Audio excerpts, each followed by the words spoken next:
This is the tutorial for the second ramp lab where we will be calculating speed.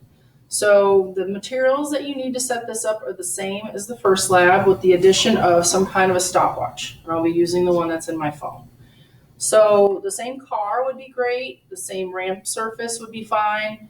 In the last lab, we had a low starting point, a medium starting point, and a high starting point with boxes or books or something. You would want to pick your medium. Whatever you use to create the medium situation would work fine for this lab. For the space that you're going to need, I'm able to do this whole activity on this table. So if you remember the white table that sat in the front of the classroom, it's not very long, but you only need 1.5 meters worth of space to do this lab, and you need to make sure you have that much space. According to the instructions, it wants you to label your space a little bit differently than last time. I still have my position 1 marking on my ramp here, but you can see I have some extra pieces of tape on the ramp itself, and then also, you might not be able to see it on this camera, but there's also some markings here on the table. For you, this would be on the floor, right? What it wants you to do is measure increments of 25 centimeters or 0.25 meters. They're the same thing. So we start at our position 1 release line, and then I put a piece of tape at 0.25 meters, 0.5 meters, and then I run off the end of my ramp to 0.75. You might be able to fit 0.75 on your ramp. You might not be able to fit 0.5 on your ramp. That's fine. We're all using different materials, so it's fine.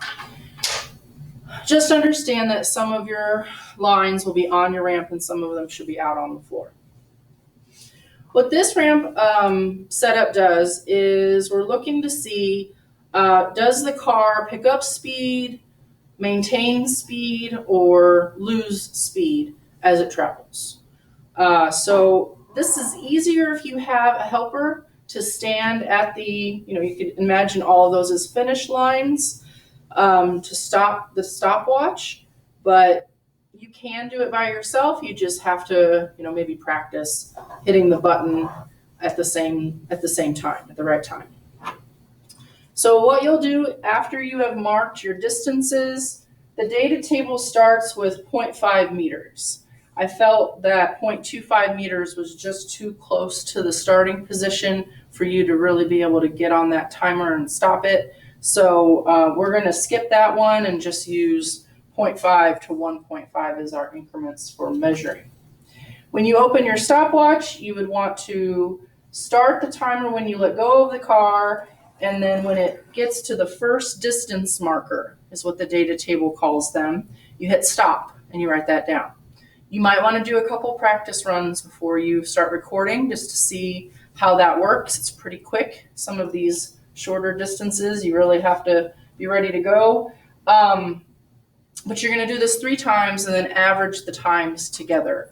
And when you calculate the speed, you use that average time, and then the distances would all be the same for everyone. We're all using the same distance markers. So you let go of the car, 3, 2, 1, start, stop. And you can let the car run. You don't have to stop it. You don't need to have someone put their hand there so that you can get a hold of your stopwatch and stop the time. You should just let it run right on past that point and click the stop button on your stopwatch when it reaches that particular distance. Okay. Again, if you have any questions, you can watch this tutorial again, or you can send me an email. We'll talk about it in class tomorrow. So do the best you can with recording your average times and calculating your average speeds, and we'll talk about our data in class. Good luck.